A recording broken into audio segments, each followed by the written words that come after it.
I've been looking at different technologies and how they affect us in terms of our consciousness, our perception, whether I'm plugging in different senses and really exploring different ways of being.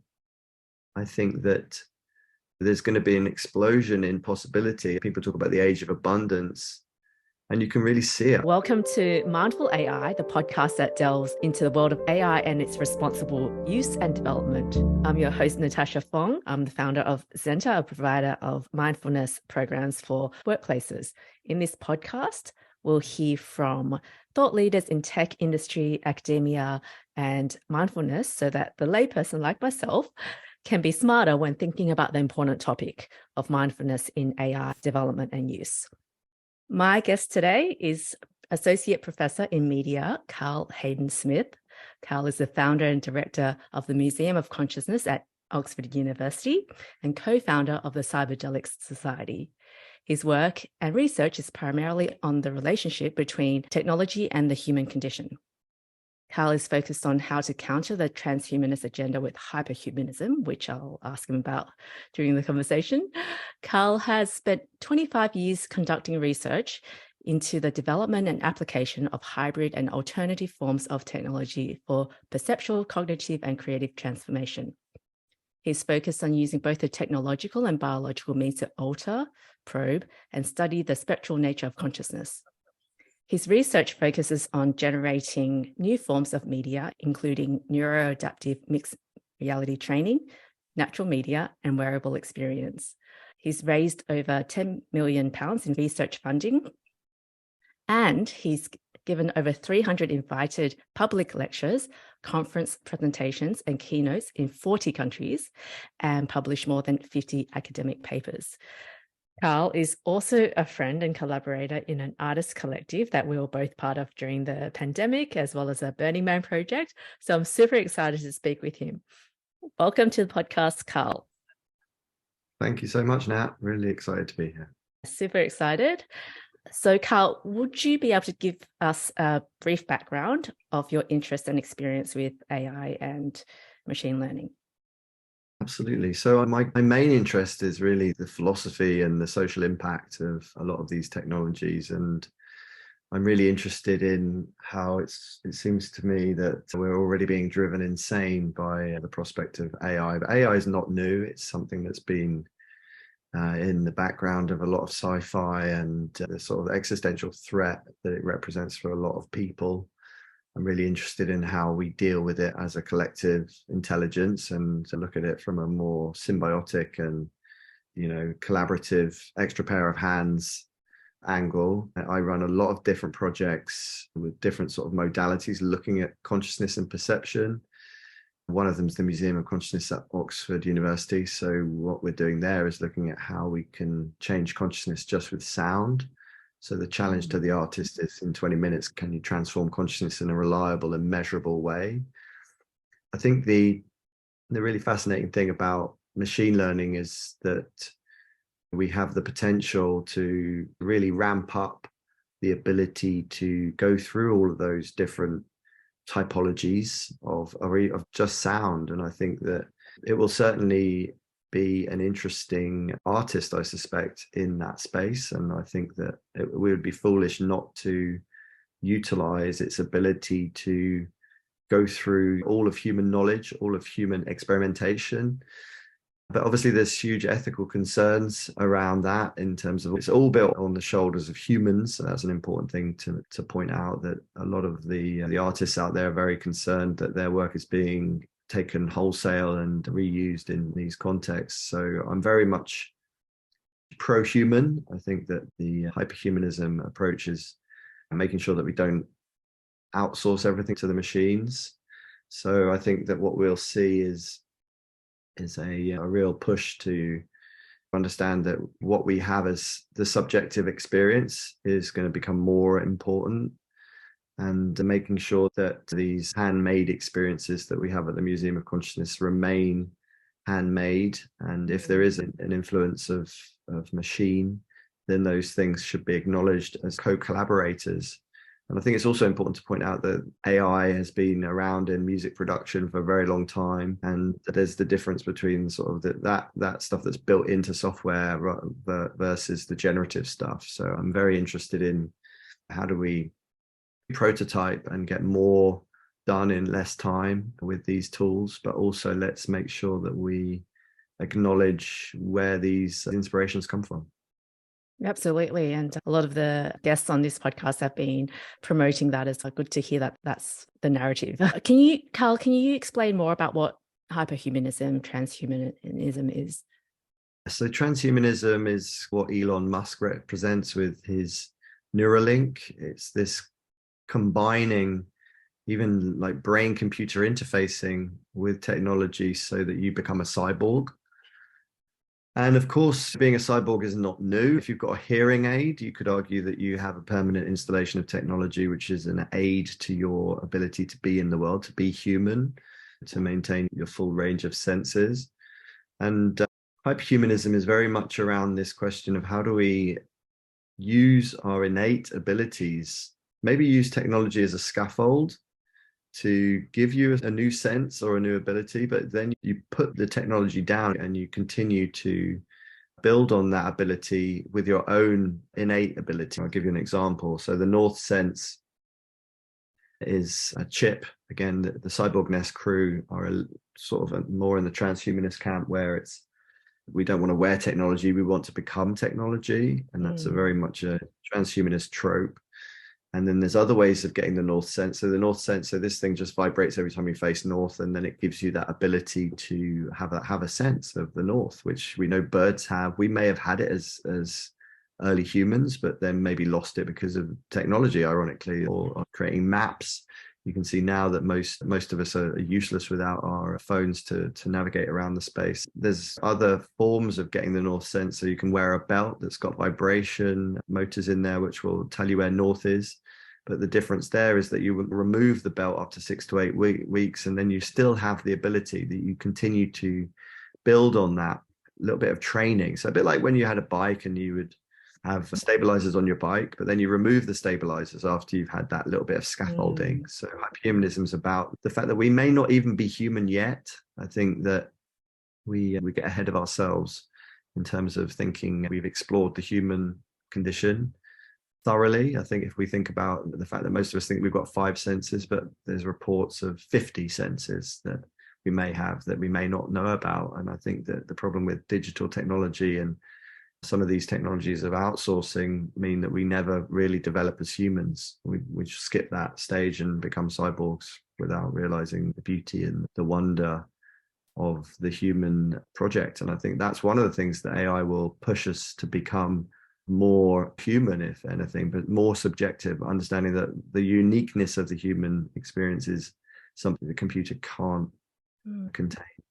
That's such an interesting perspective that I hadn't thought about before, that the idea of us not even being enough human yet. I haven't explored all the faculties that could be available to us, and in the meantime, we're just worried, AI is going to become human and compete against us.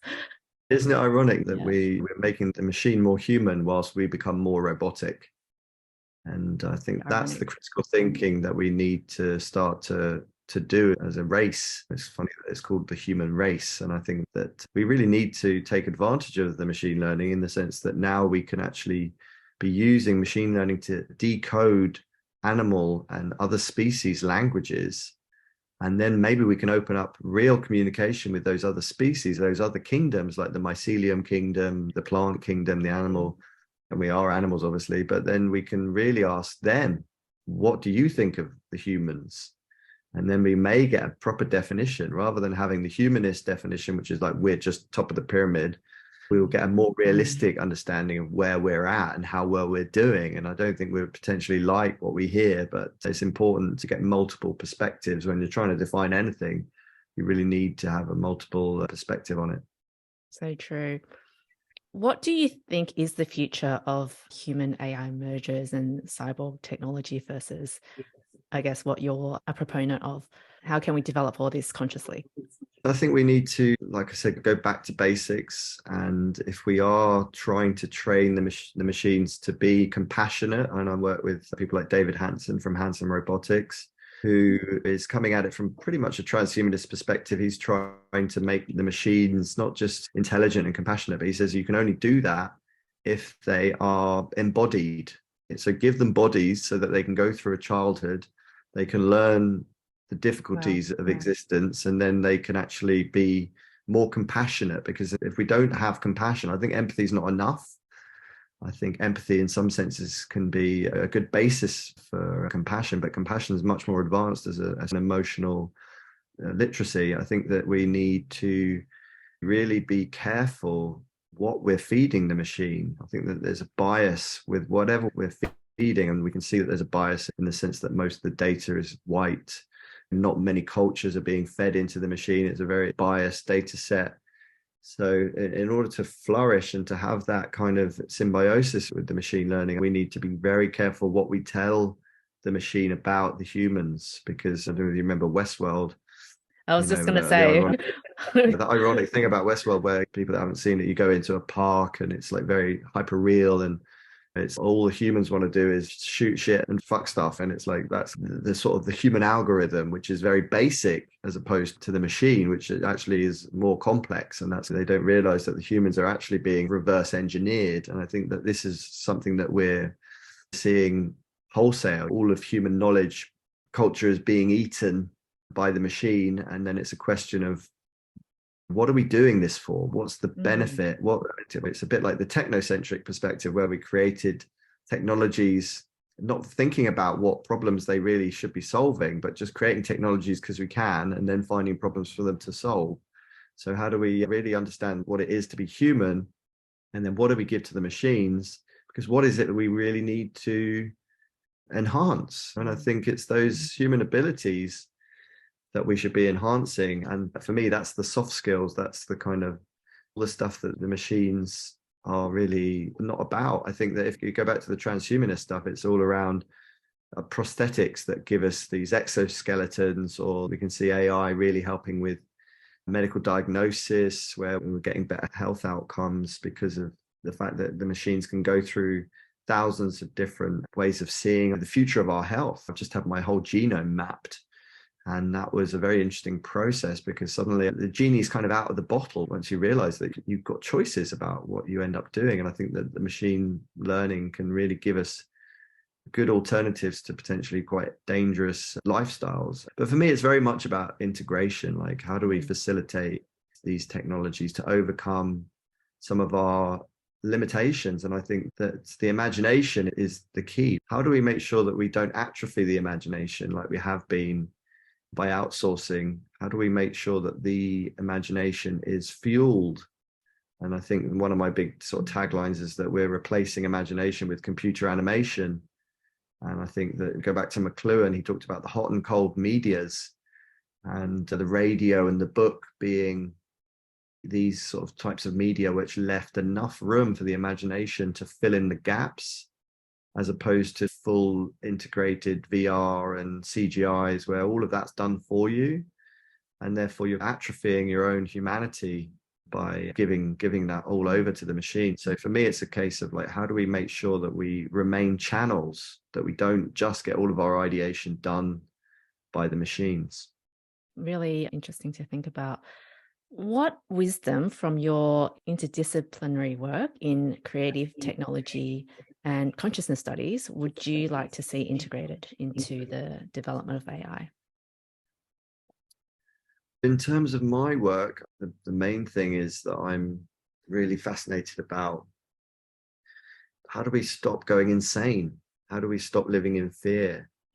What is it that we can benefit from having these agents be assistants to us? And I think that's really the key thing. I've been looking at different technologies and how they affect us in terms of our consciousness, our perception, whether I'm plugging in different senses, and really exploring different ways of being. I think that there's going to be an explosion in possibility. People talk about the age of abundance. And you can really see it if you saw those two viral videos that went out recently, which is trailers, The Hobbit and Star Wars in the style of Wes Anderson, all made by one filmmaker in a couple of days, that we can certainly see that these things will provide massive increases in output. And I think that for me, the issue is that there's enough content out there. We're not short of content. In fact, you could probably argue that we need to reduce content and focus on context. And one of my big things is this idea of context engineering. We've done content engineering forever, and we've got a huge problem with too much information. There's an information overload. So how do we change the way we perceive reality by changing the way we sense? So changing the way we see, changing the way we hear. All these things are coming thick and fast. We've got hearables coming out, as well as all this viz tech. I've worn a 360 device, gave me 360 vision. And then it's, if you have 360 vision, what happens to fashion? What happens to sport? All of these things that are then completely mutable. I think we need to think more about the context that we're creating rather than just the content. There's definitely a lot of content out there. How do we curate and how do we discern quality from the garbage and filter that out? I think that it's about critical thinking, right? We need to become way more, we need to understand that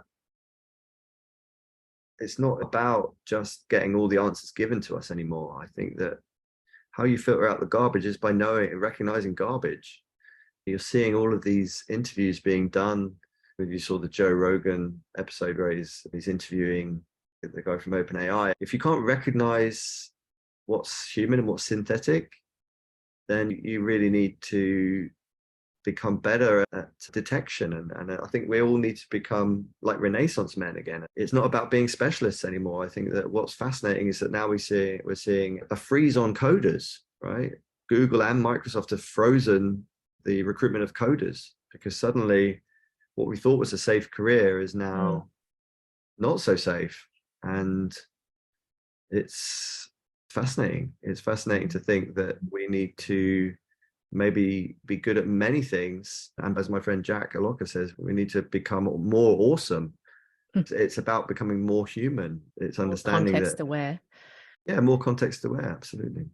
So you're suggesting it's up to the end user to filter out and be educated and work on themselves.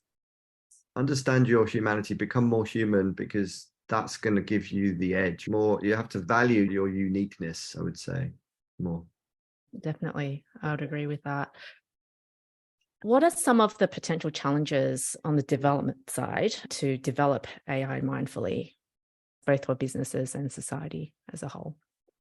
I've got loads on this. I think it's about building public trust, and there is none, absolutely none at the moment, primarily because a lot of the harvesting of all of those data sets has pissed off a lot of artists, a lot of writers. You're seeing strikes in America, and there's nothing mindful about stealing other people's work and then not acknowledging that you've stolen that work. AI at the moment is associated with theft, and for good reason. And unless you're seeing a micro payments model where everyone gets paid if that stuff is used, that's a very utopian vision. But I think that's the only way these things are going to be accepted by creators. These things are clearly perpetuating social inequalities. I think the big problem is that a lot of people are buying into, it's funny, it's called OpenAI, but they're a commercial company, right? So I think we need to be looking at the open source versions of these technologies. And if you're building your business on an OpenAI key, and then they change their terms and conditions, just like Twitter has, then you're screwed. So don't necessarily feed the big companies. I think build your own models if you can afford to, but also use open source alternatives, because then you're not going to be building your projects on sand. We also need to talk to many different stakeholders, many different cultures, whether it's people that aren't involved because the models haven't been built on them, and acknowledge that there's always going to be a bias. And there's a massive shortage of AI experts. The reason why your podcast is very timely is because we need more people with the necessary skills to develop AI systems mindfully. So having these conversations and creating literacy around the possibilities, but also the dangers, and getting a balance. Having a balance between those things is crucial, because at the moment there's just fear and massive amount of hyperbole. All new technologies create these uncanny valleys. And I think that what we're seeing now is probably the biggest uncanny valley that we've ever had.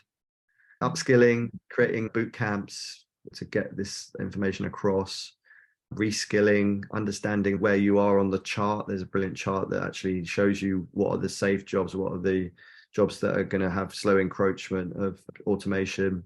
So make sure that you're not likely to be automated in what you're doing. Can you talk a bit more about how we can use AI to enhance human creativity rather than replacing it? See it as an assistant, see it as a collaborative partnership. Instead of viewing AI as a replacement, it has to be seen as something that can work in tandem with our creativity. We need to understand that it can provide alternative possibilities, it can provide insights.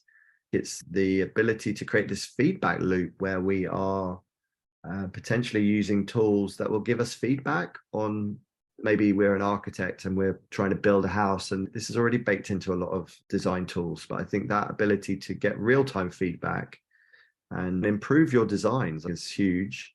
But crucially, I think whilst we should have agency is the key point here. Humans should provide the final judgment.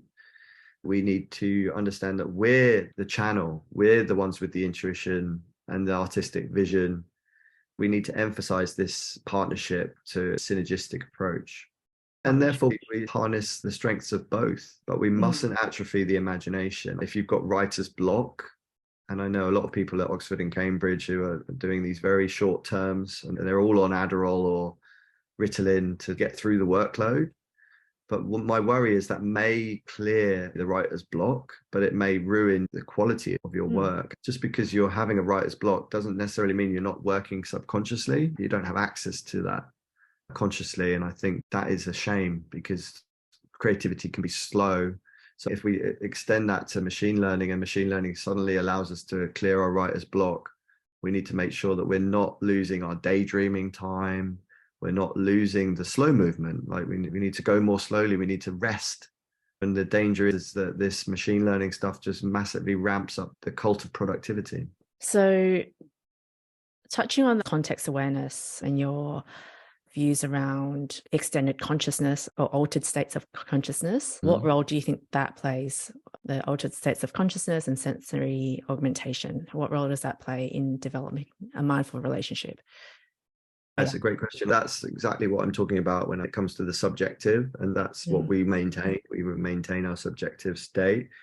And if we think about altered states, then we're pushing even further into that subjectivity. And this, for me, is the key point about hyperhumanism, that it's around understanding that we may not be subjective enough, and we haven't gone enough into the depths of ourselves, and understanding that we're not just algorithms, we're not just machines, that we're living neurons, and each neuron is connected to something much more. I think it's spirit, right? We're connected to spirit. And I keep talking about this idea that we're channels. So for me, it's understanding that context, understanding that, again, my friend Jack talked about the idea of a psychedelic blueprint to counter the machine learning disruption.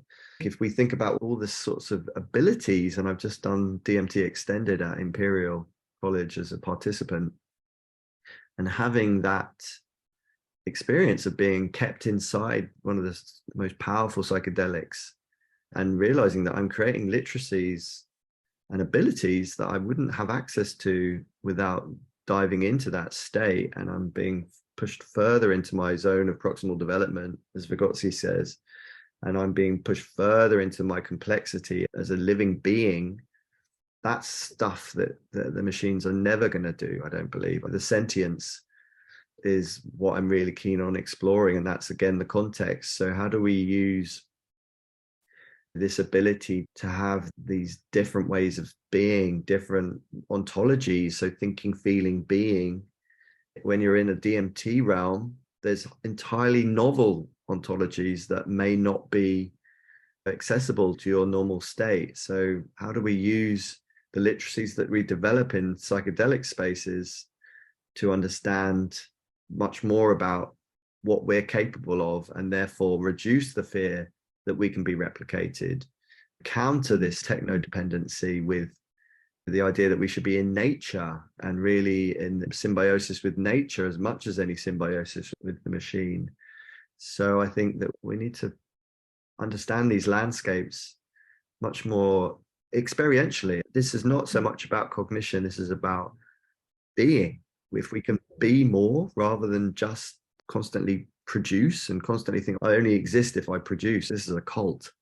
And I think if the pandemic's taught us anything, it's around being with family, being with friends, and also being polymaths. I think that's the key thing, is that we have a huge repertoire of different ways of understanding our experience. We should actually raise the bar on the human ways of being. What's your personal rituals or practices to stay in that beingness?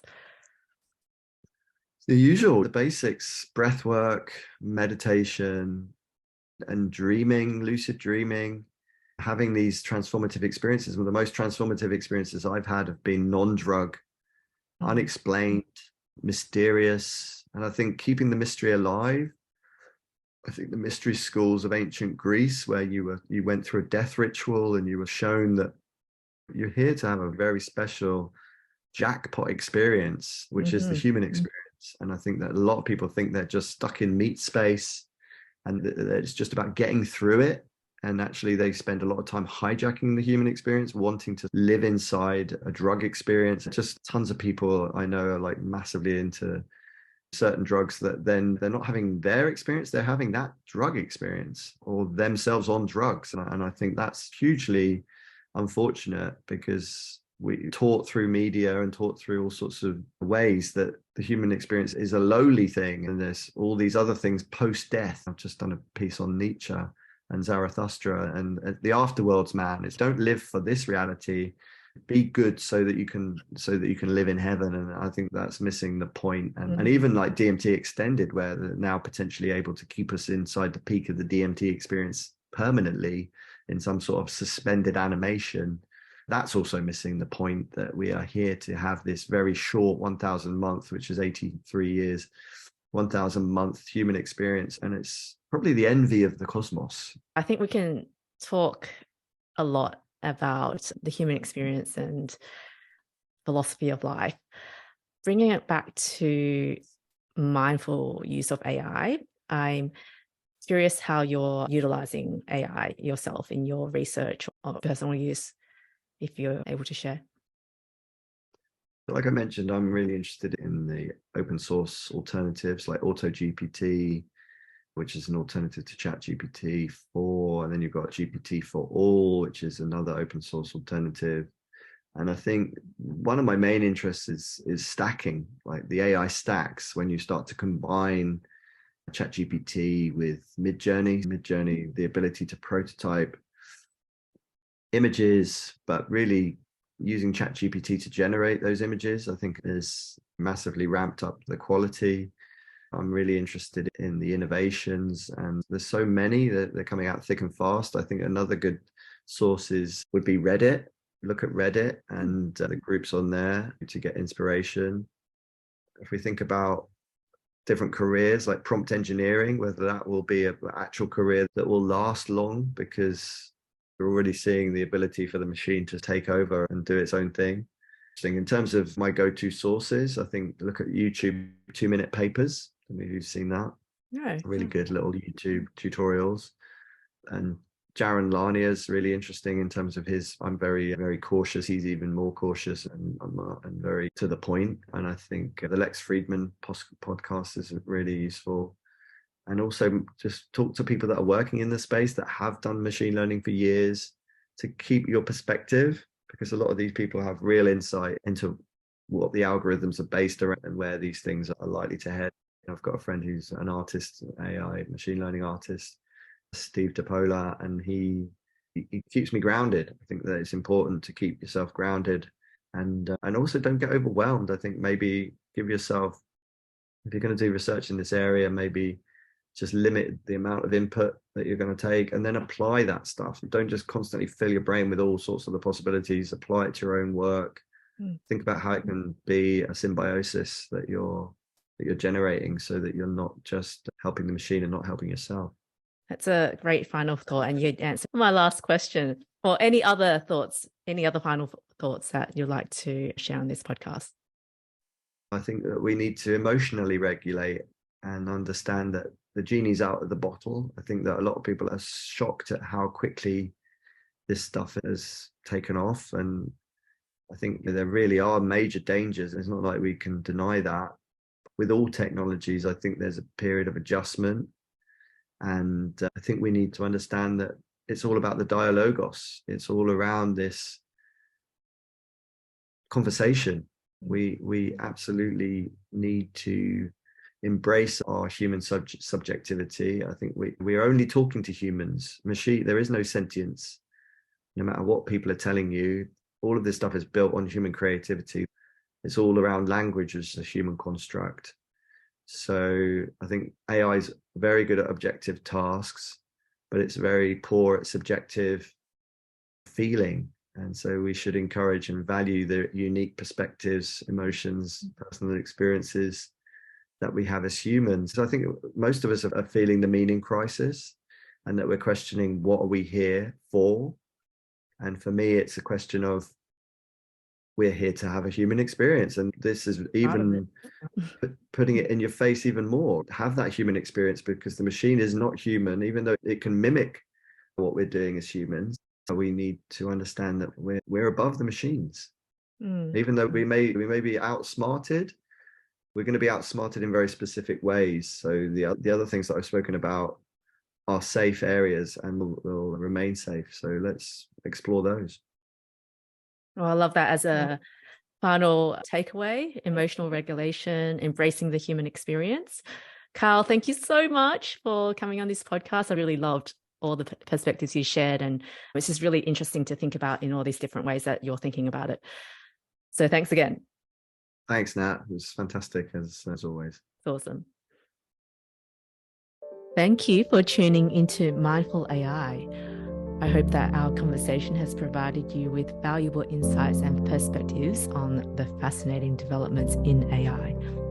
If you enjoyed this podcast, please subscribe and leave us a review on your favorite platform. Also, don't hesitate to reach out to us on social media or via our website at Center Meditation to share your thoughts and suggestions for future episodes.